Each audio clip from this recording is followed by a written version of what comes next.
இனி நாங்கள் மேட்ரோலின் கட்டமைப்பு தொடர்பாக கதைப்போம்.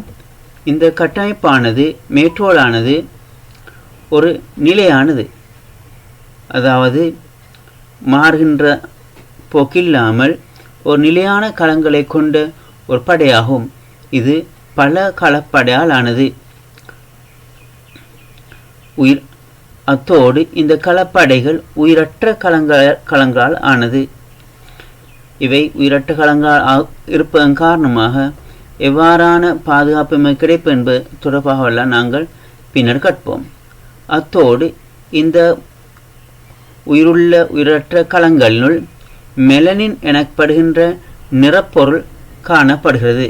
இங்கு படத்தில் காட்டப்பட்டுள்ள இரண்டு முகங்களை அவதானிக்கும் போது இங்கே இத்தோலில் மெலனின் நிறமணிகள் அதிகமாகவும் இங்கே மெலனின் நிறமணிகள் குறைவாகவும் இருப்பதை எங்களுக்கு அவதானிக்க முடியுமாக இருக்கின்றது. ஆகவே தோலானது நிலையானது, பலகலப்படையாலானது, உயிரற்ற களங்களை கொண்டது, மெலனின் என்ற நிறப்பொருளை கொண்டது போன்ற விடயங்களை நீங்கள் ஞாபகத்தில் வைத்துக் கொள்வதோடு இனி அந்த மேட்ரோலின் தொழில் தொடர்பாக நாங்கள் ஆராயவிருக்கின்றோம். இந்த பல களப்படையாலானது இந்த தொழிற்பாடானது உடல் உலர்வதிலிருந்து அல்லது தோல் நூடாக நீர் வெளியேறுவதிலிருந்து இந்த பல களப்படையானது பாதுகாக்கின்றது. ஆகவே நீர் வெளியேறுவது பாதுகாக்கப்படும் போது தோல் உலராது இருக்கும். இரண்டாவது, இந்த மெலனின் நிறமணிகள் காணப்படுவதால் இந்த மெலனின்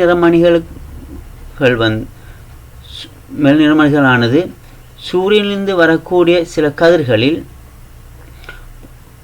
தீங்கு விளைவிக்கும் கதிர்களை நாங்கள் புற ஊதா கதிர்கள் என்கின்றோம். அந்த புற ஊதா கதிர்களிலிருந்து எம்மை பாதுகாப்பதற்கு இந்த மெலனின் நிறமணிகள் எமக்கு உதவுகின்றது. அத்தோடு தோலில் காணப்படுகின்ற நெய்ச்சுரப்பி களங்கள் நுண்ணங்கி தொற்றுக்களிலிருந்து எம்மை பாதுகாக்கின்றது. தோலானது புறச்சூழலும் எப்போதும் தொடர்பட்டு காணப்படுவதால் புறச்சூழலில் காணப்படுகின்ற நிறைய நுண்ணங்கிகள், கண்ணுக்கு தென்படாத நிறைய நுண்ணங்கிகள் எமது உடலை வந்தடைகின்றன. அவ்வாறான நுண்ணங்கிகள் தொற்றுகளிலிருந்து தோலில் திறந்திருக்கும் நெய்ச்சுரப்பி குழாயினுடைய வருகின்ற அந்த பதார்த்தம் நுண்ணங்கிகளை அளிக்கின்றது.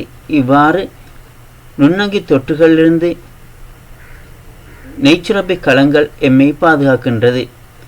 இனி உட்தோல் தொடர்பாக நாங்கள் ஆராய அடுத்த ஸ்லைடுக்கு செல்வோம். நன்றி.